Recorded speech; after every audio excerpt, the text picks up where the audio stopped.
हुकूमत और election commission के दरमियान मुसलसल महाजराई के बाद शफाफ और गैर मुतनाज़ा इलेक्शंस का मुस्तकबिल दाव पर लग गया है।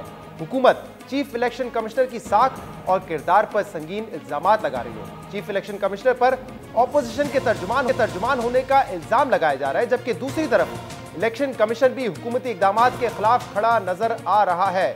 इलेक्शन कमीशन हुकूमत के इलेक्शन रिफॉर्म बिल पर एतराज़ात उठाने के साथ इलेक्ट्रॉनिक वोटिंग मशीन के इस्तेमाल को नाकाबिले अमल करार दे चुका है।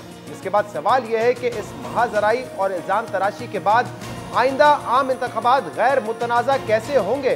हुकूमत और इलेक्शन कमीशन के दरमियान अदम एतमाद की फिजा में इम्पार्शलिटी कैसे बरकरार रखी जा सकेगी, ये वो सवालात हैं जो आने वाले दिनों में मुल्क में सियासी, आईनी और कानूनी बहरान को जन्म दे सकते हैं।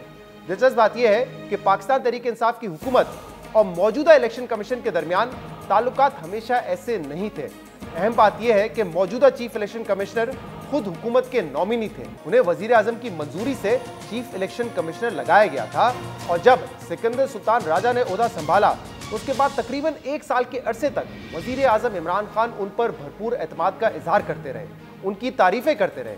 लेकिन उस वक्त ऑपोजिशन जमातें फॉरेन फंडिंग केस को लेकर इलेक्शन कमीशन पर अदम एतमाद का इजहार कर रही थी। इलेक्शन कमीशन ऑफिस के बाहर धरना दिया गया था और इलेक्शन कमीशन पर इल्जाम लगाया जा रहा था कि इलेक्शन कमीशन जानबूझकर फॉरेन फंडिंग केस को आगे नहीं बढ़ा रहा है। आज इलेक्शन कमीशन पे हमें इत्मीद है, क्योंकि ये जो इलेक्शन कमीशन है हमने चॉइस से, यानी हमारा भी इनपुट है, ऑपोजिशन और गवर्नमेंट के मिल के किया। पहले तो इनके अपने थे ना, अब इनके सामने सब रखें और मैं इसलिए कहता हूं कि ये पब्लिक के सामने जाना चाहिए। चीफ इलेक्शन कमिश्नर को ये बताएं, आवाम के वोट की इज्जत करवाई इस इदारे ने। फ्रॉड का नाम है Tehreek-e Insaf foreign funding case. Scrutiny committee को कहा गया कि इनके ऊपर हथौला रखो। आप क्यों नहीं बोले ईसीपी? आज आपके इदारे की नाकामी और खामोशी की सजा मेरे 22 करोड़ अवाम भुगत रहे हैं। याद रखना ईसीपी, इस नाअहली और नालायकी में लोग आपको भी शरीके जुर्म ठहराते हैं। एक ये दौर था कि जब हुकूमत इलेक्शन कमीशन की पुष्ट पर खड़ी नजर आ रही थी, जबकि ऑपोजिशन को इलेक्शन कमीशन ऑफ पाकिस्तान से तहफ़्फ़ुज़ात थी, उनसे शिकायत थी। मगर अब हालात ने मुकम्मल यू टर्न ले लिया है। अब ऑपोजिशन जमातें इलेक्शन कमीशन की पुष्ट पर खड़ी हैं, मगर हुकूमत चीफ इलेक्शन कमिश्नर के किरदार और जानिबदारी पर सवालात उठाकर उनसे इस्तीफे का मुतालबा कर रही है।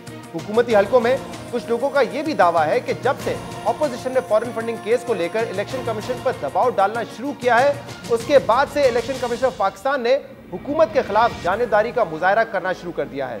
इस हवाले से हमने 21 फरवरी 2021 को इलेक्शन कमीशन के एक ओहदेदार से यह सवाल भी किया था कि यह तासुर है कि पीडीएम की जानिब से इलेक्शन कमीशन ऑफिस के बाहर धरने के बाद इलेक्शन कमीशन कुछ मामलात पर हुकूमत के खिलाफ सख्त मौक़िफ़ अपनाकर गैर जानिबदारी साबित करने की कोशिश कर रहा है, जिस पर इलेक्शन कमीशन के ओहदेदार ने जवाब दिया कि ये कोई ख्वाब में भी ना सोचे कि कोई धरना देगा या कोई दबाव डालेगा तो इलेक्शन कमीशन दबाव में आ जाएगा। मौजूदा चीफ इलेक्शन कमिश्नर बहुत दबंग आदमी है, वो किसी के दबाव में नहीं आएंगे। मगर इसके बाद से हुकूमत और इलेक्शन कमीशन मुतअद्दिद बार एक दूसरे के आमने सामने आ चुका है। 10 के इलेक्शन में हुकूमत ने पोलिंग के बाद अपनी जीत का दावा किया था, मगर ऑपोजिशन ने धांधली का इल्जाम लगाया, जबकि इलेक्शन कमीशन ऑफ पाकिस्तान ने भी अपने अरकान की गुमशुदगी पर तशवीश का इजहार किया, जिसके बाद नून लीग ने यह मुतालबा किया कि पूरे हल्के में दोबारा इलेक्शन करवाया जाए। मगर हुकूमत का यह मौक़िफ़ था कि जब इब्तिदा में नून लीग ने सिर्फ 23 पोलिंग स्टेशन पर शिकायत की थी तो पूरे हल्के में दोबारा इलेक्शन का सवाल ही नहीं पैदा होता। मगर इलेक्शन कमीशन ने हुकूमत की मुखालफत के बावजूद पूरे हल्के में रीपोलिंग का फैसला सुना दिया। पाकिस्तान की 73 साल तारीख में इलेक्शन कमीशन ऑफ पाकिस्तान का ये अपनी नौयत का फैसला है, जिसमें नून लीग वालों की डिमांड थी 337 पोलिंग स्टेशंस पे कोई मसला मसाइल नहीं है। इनका मुतालबा 20 पोलिंग स्टेशंस के लिए था। आज से पहले हमेशा रीपोल ऐसे ही पोलिंग स्टेशंस पे किया गया जैसे आप कह रहे हैं, जिसके ऊपर लेट से बेज़ाब्तियां थी या शक व शुबात थे, सारे का सारा हल्का सेट असाइड नहीं कर दिया। इसके बाद हुकूमत इलेक्शन कमीशन के फैसले के खिलाफ सुप्रीम कोर्ट भी गई, मगर सुप्रीम कोर्ट ने भी इलेक्शन कमीशन के फैसले को बहाल रखा, जिसके बाद री इलेक्शन में पाकिस्तान तहरीक इंसाफ 19,000 वोट के मार्जिन से डस्का इलेक्शन हार गई। इसके बाद सेनेट इलेक्शन में ओपन या सीक्रेट बैलेट के मामले पर भी हुकूमत और ऑपोजिशन आमने सामने आए। हुकूमत ने सेनेट इलेक्शंस ओपन बैलेट के जरिए करवाने का ऑर्डिनेंस जारी किया था ताकि हॉर्स ट्रेडिंग को रोका जा सके। हुकूमत ने सुप्रीम कोर्ट से भी रुजू किया ताकि इलेक्शन कमीशन को सेनेट इलेक्शंस ओपन बैलेट के जरिए करवाने का पाबंद किया जा सके, जिसके बाद सुप्रीम कोर्ट ने अपने फैसले में वोट की सीक्रेसी बहाल रखने का फैसला तो दिया, मगर साथ ये भी लिखा कि इलेक्शन कमीशन ऐसे इकदाम भी करे ताकि इलेक्शन के बाद वोट ट्रेसेबल हो सके। इस फैसले को पाकिस्तान तहरीक इंसाफ ने अपनी जीत करार दिया और फिर अटॉर्नी जनरल ने इलेक्शन कमीशन से यह दरख्वास्त भी की कि वोट पर बारकोड दर्ज किया जाए ताकि वोट की शनाख्त मुमकिन हो सके।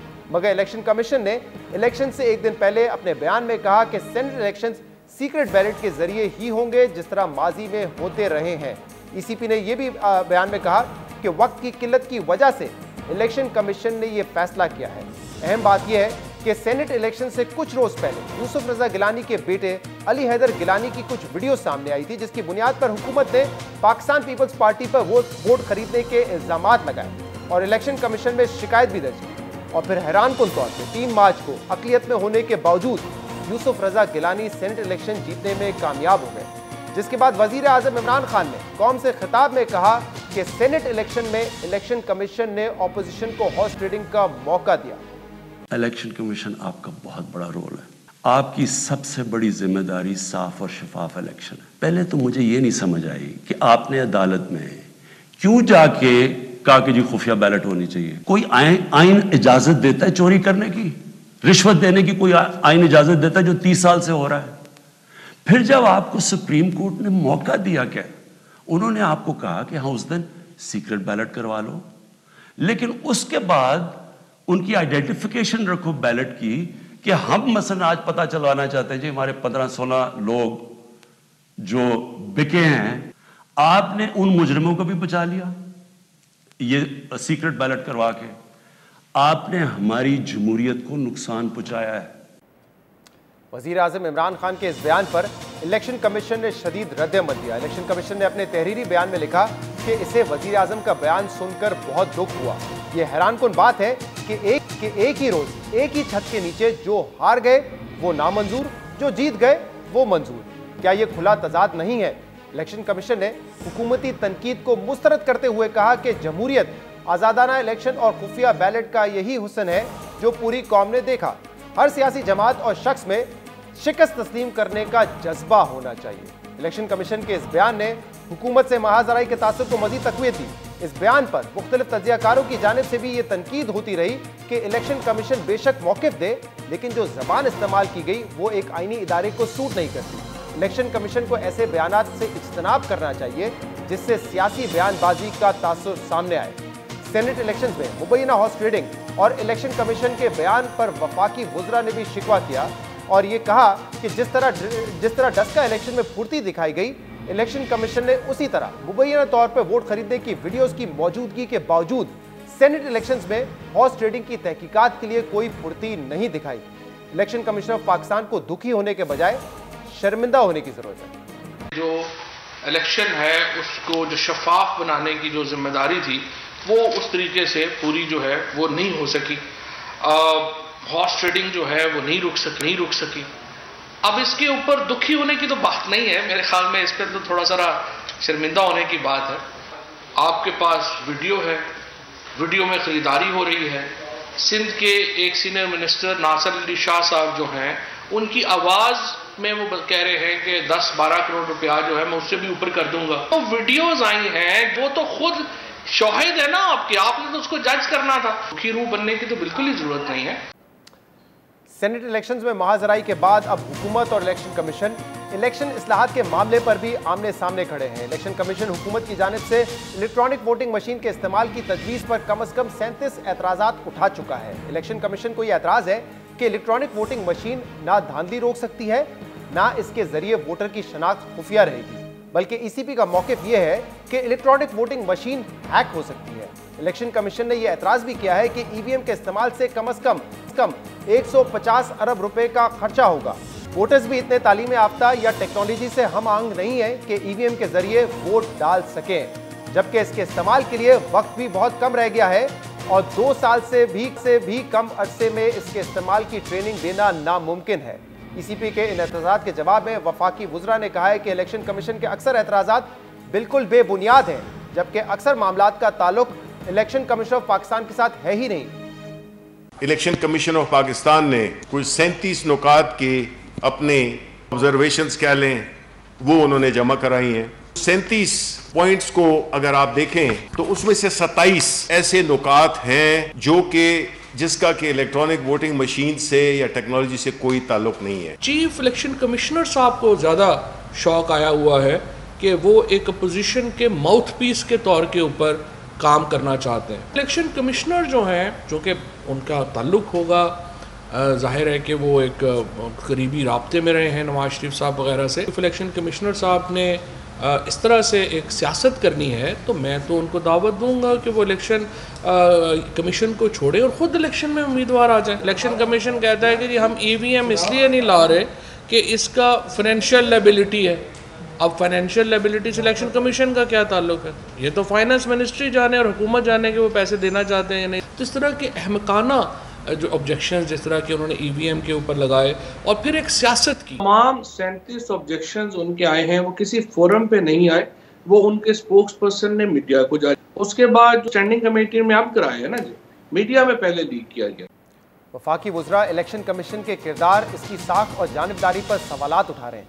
इलेक्ट्रॉनिक वोटिंग मशीन से मुतालिक इलेक्शन कमीशन के एतराज़ात को भोंडा कहा जा रहा है। अहम बात यह है कि इलेक्शन कमीशन के कुछ एतराज़ात ऐसे हैं जिस पर मुख्तलिफ हल्के इलेक्शन कमीशन पर यह तनकीद कर रहे हैं कि रिफॉर्म्स की राह में गैर ज़रूरी रुकावट डालने का तासुर मजबूत हो रहा है।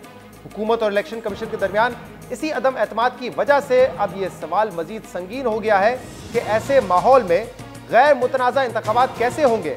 एक तरफ अपोजिशन हुकूमती इस्लाहात पर बात करने के लिए तैयार नहीं है, तो दूसरी तरफ हुकूमत इलेक्शन कमीशन पर संगीन इल्जामात लगा रही है और इलेक्शन कमीशन भी हुकूमत के खिलाफ खड़ा नजर आ रहा है। और इस पूरी सूरत हाल ने शफाफ और गैर मुतनाज़ा इलेक्शंस का मुस्तकबिल दांव पर लगा दिया है।